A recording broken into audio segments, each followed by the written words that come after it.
안녕하십니까. SBS 하대석 기자라고 합니다. 예. 이 뉴스를 읽는 3차원 좌표법이라는 이름은 사실은 여기 구 PD님께서, 세바시 PD님께서 지어준 이름이에요. 근데 너무 좋은 것 같아요. 그래서 앞으로 계속 쓰도록 하겠습니다.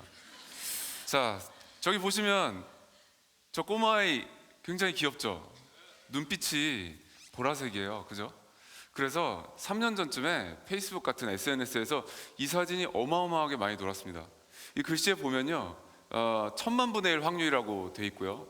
알비노는 입술도 창백함. 이렇게 알비노 환자, 알비노가 백색증이라고 굉장히 하얘지는 그런 희귀병입니다.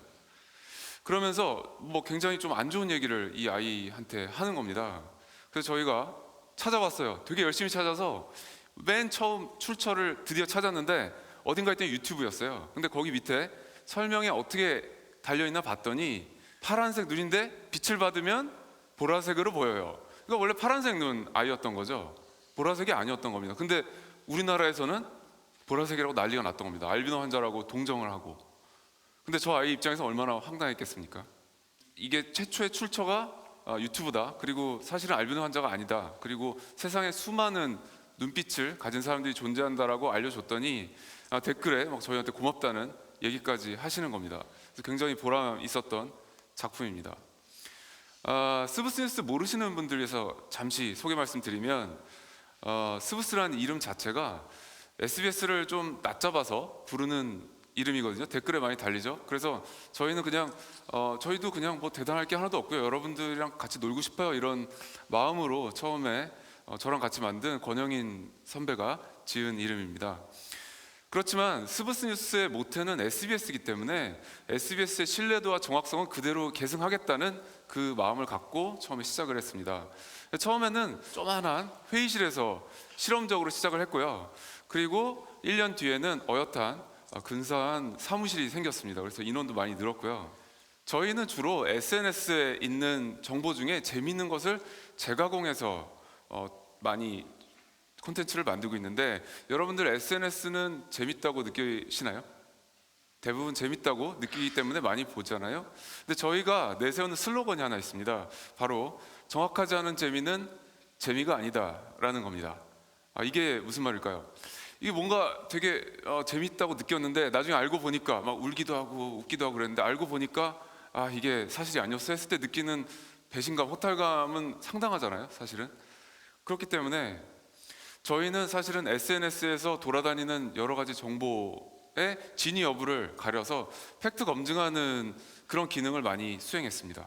그래서 여기 보이는 이 풀은 스치기만 해도 끔찍한 스포가 생긴다고 그렇게 알려졌던 풀입니다. 이걸로 한번 굉장히 시끄러웠는데 저희가 전문가들한테 확인해 보니까 이 종은 국내에 없는 종이라고 합니다. 국내에는 없는 겁니다. 그러니까 사실 산에 마음껏 가도 아무 문제 없는 겁니다. 현재까지는 그렇습니다. 자, 그리고 또 하나 볼까요? 마시멜로 지구 몇 바퀴 돌아도 살이 안 빠진다. 이 말이 많이 들어보셨을 겁니다. 근데 이게 저 질의응답 페이지를 하나 가져온 건데, 이 답을 한 거 볼까요? 마시멜로가 칼로리가 높은 건 사실인데 그만큼 열량을 소비하지 않게 되면 당연히 찌겠죠. 뭐 이렇게 답은 하긴 하는데 과연 칼로리가 얼마나 높을까요? 네, 그래서 저희가 만든 카드뉴스입니다. 사실 이 카드뉴스는 저쪽에 앉아있는 저희 인턴 3기 졸업생 나모양인데, 저분이 만든, 굉장히 잘 만든 작품입니다. 저기 그림 보시면 152kcal, 20kcal 보이시죠? 실제 보면 단위 부피당 칼로리는 빵이 훨씬 더 높습니다. 그래서 사실은 저희가 굉장히 이 아이템을 왜 했냐면, 사람들이 초코파이를 먹다가 살찔 것 같아. 그러면 마시멜로 쓱 걷어내고 빵만 먹는 분들이 있다라고 하는 거예요. 그래서 이거 굉장히 있어서는 안 될 일이라는 생각, 이거 꼭 전달해야겠다라고 생각한 겁니다. 그래서 저렇게 차이가 많이 납니다. 그래서 살을 빼야겠다고 하면 사실은 되도록 참고 안 먹는 게 좋고, 굳이 먹다가 좀 걷어내야겠다면 빵을 빼고 마시멜로만 먹는 게 사실은 더 도움이 됩니다. 그래서 재미라는 거, SNS 볼 때 재미의 전제는요, 사실은 진짜여야 합니다. 그리고 사실은 진짜 존재하는 실체, 이걸 진실이라고 하잖아요. 이 진실을 찾아가는 게 그 과정이 굉장히 재밌습니다. 제 직업적으로 이제 그런 일을 할 수밖에 없어서 저는 너무 이제 잘 알고 있는데 여러분들도 얼마든지 느껴보실 수 있을 것 같아요. 진실을 찾아가는 재미.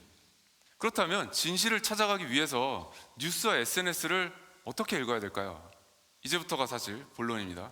제가 이제 기자 생활하다가 어떻게 하면 좀 신문 같은 거를 볼 때 좀 더 잘 볼 수 있을까 되게 고민하다가 제 나름대로 고안한 방법입니다. 여러분들 이거 한번 꼭 해보시기를 바라는 마음에서 말씀을 드리겠습니다. 자, 뉴스가 있습니다. 이게 신문입니다. 그럼 이쪽 축은 3차원이니까 X축은 그냥 뉴스 지면이죠. 그리고 Y축은 과거, 현재, 미래입니다.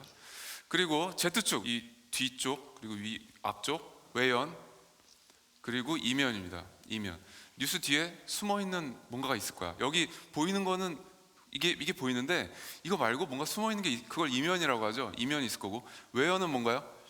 여기서 더 넓은 아이디어로 확장하는 겁니다. 이 3차원 좌표법으로 저희가 한번 실습을 한번 해보겠습니다.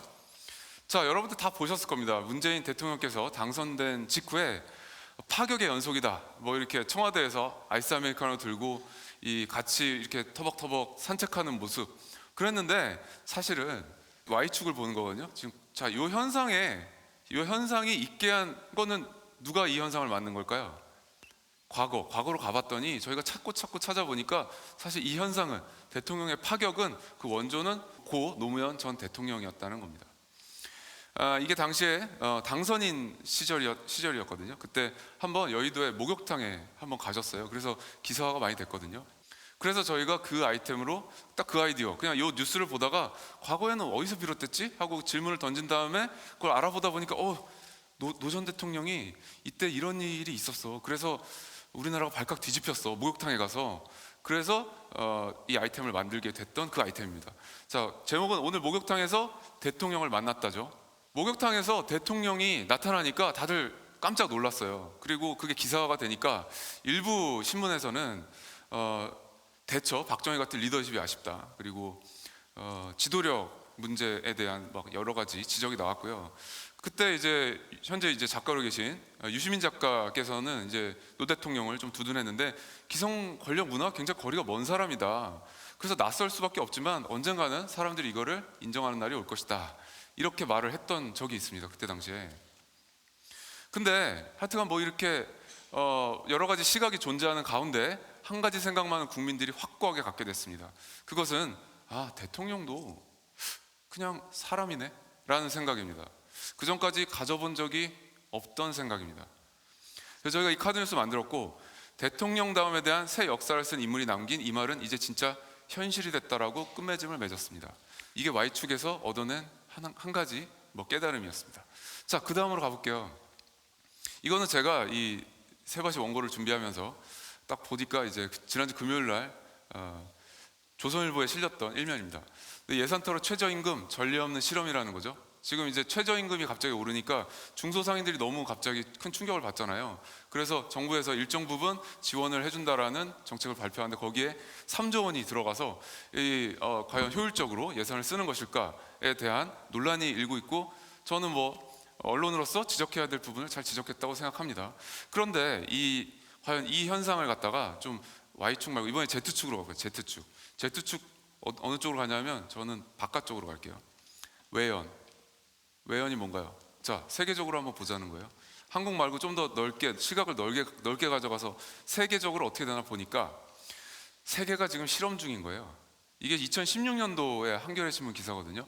이미 그 이전부터 세계에선 최저임금을 팍팍 높이는 실험을 하고 있었던 겁니다. 캘리포니아에서는 2023년까지 우리 돈 17,000원까지 올리는 굉장히 파격적인 실험을 해서 세계적인 주목을 받았던 겁니다. 그리고 이제 학자들도 최저임금을 높임으로써 당장 일자리가 준다 이런 주장도 있지만, 학자들이 새로 관심 갖게 된 건 이 기본소득이 좀 올라야 경제도 잘 돌고 소득 불평등이 완화된다, 이런 쪽에 학계에서도 관심을 갖기 시작한 겁니다. 저희도 실험을 한번 해봤습니다. 이거는 사실 2015년도에 했던 실험인데, 최저시급으로 2시간 일한 다음에 장을 봐서 저녁을 먹는다면 어떤 상이 차려질까라는 실험입니다. 이거는 TV 뉴스에도 나왔고 온라인에서도 했는데 굉장히 큰 반향을 일으켰습니다. 저희가 뭐냐 영국이랑 한국이랑 비교한 거 좀 사진 보이시나요? 많이 차이 나죠. 예, 이게 식료품 물가랑 최저임금이랑 두 가지가 결합된 어떤 굉장히 좋은 지표로 삼을 만한 소재인 것 같습니다. 저희가 여러 나라, 그러니까 페이스북으로 여러분의 나라에서 장을 최저시급 2시간치 분량으로 장을 본 다음에 사진을 올려주세요 라고 했더니 13개국에서 참여를 했습니다. 그래서 그거를 가지고 비교를 했는데 사실 우리나라가 가장 수준이 저녁상의 품질이 낮았던 건 아니지만 좀 낮은 수준이었습니다. 자, 그렇다면 최저임금 이 실험, 자, 외연으로 봤더니, 세계로 봤더니 우리나라에서만 전례가 없지 세계에서 보면 어찌 보면 조금 늦었다고도 할 수 있는, 그리고 어찌 보면 굉장히 당연한 실험이다, 해야 되는 실험이다 라는 시각도 얼마든지 가질 수 있는 겁니다. 그래서 이 헤드라인을 보고 외연을 확장했을 때 저희는 이런 새로운 결론을 얻을 수 있었습니다. 자, 그 다음에 이제 보시면 다들 기억하실 겁니다. 지난 대선에서 홍준표 후보께서 예전에 자서전에서 저 돼지 발정제를 언급했다가 한번 논란이 일었죠. 그러고 나서 사과했던 페이스북입니다. 저기 기사화가 됐는데 너그럽게 뭐 용서해 주시기, 이제 그만 용서해 주시기 바랍니다 라면서 용서를 구하고 있습니다.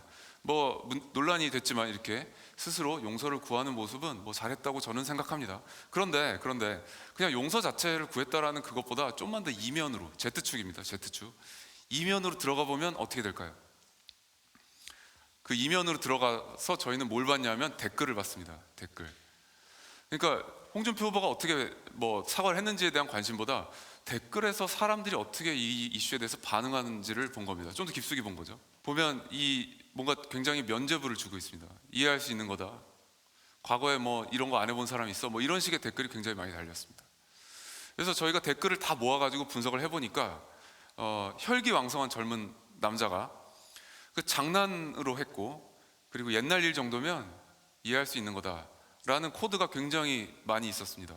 자, 이게 과연 여기에서만 있는 일인가요? 이 정치 이슈에서만 있는 일인가요? 이 미디어에서 보면요, 이런 최음제를 타서 뭔가 시도를 하는 것을 굉장히 좀 어떻게 보면 유쾌하게 그려내는 영화도 있었습니다.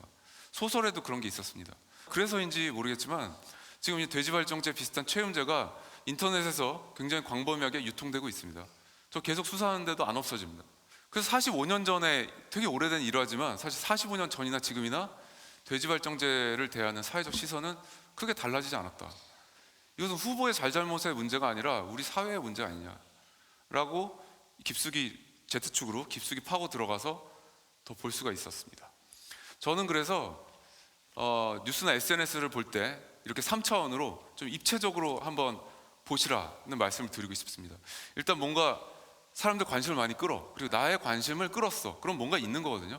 근데 왜 내가 관심이 가지? 왜 사람들이 관심을 갖고 있지에 대한 것을 Y축, Z축, X축으로 한번 보시면 조금 더 달라 보일 겁니다. 그리고 자, 그러면 Y축, Z축을 보다 보면 궁금증이 생겨요. 그렇죠? 그때 인터넷을 검색할 수도 있겠지만 사실은 인터넷 검색해서 나오는 정보가 100% 정확하지는 않거든요. 그래서 저는 생활 취재라는 말을 말씀 한번 드리고 싶습니다. 간단합니다. 자꾸 질문해 보는 겁니다. 그리고 궁금하면 전화해서 물어보는 겁니다. 아니면 인터넷에 글을 남겨서 사람들한테 물어볼 수도 있고요. 아니면 그 행정부처에 들어가서 질의응답하는 코너가 반드시 있습니다. 거기에다가 물어봅니다. 그러면은 공무원들은 반드시 답을 해야 합니다. 그렇게 해보라는 겁니다. 그래서 이 재미를 어떻게 답하는지도 보고, 답을 뭐 제대로 못 받더라도 그건 굉장히 좋은 경험이거든요. 그래서 그런 쪽으로 여러분들께서 새로운 진실을 찾아가는 그 재미를 한번 느껴보시길 바라겠습니다. 감사합니다.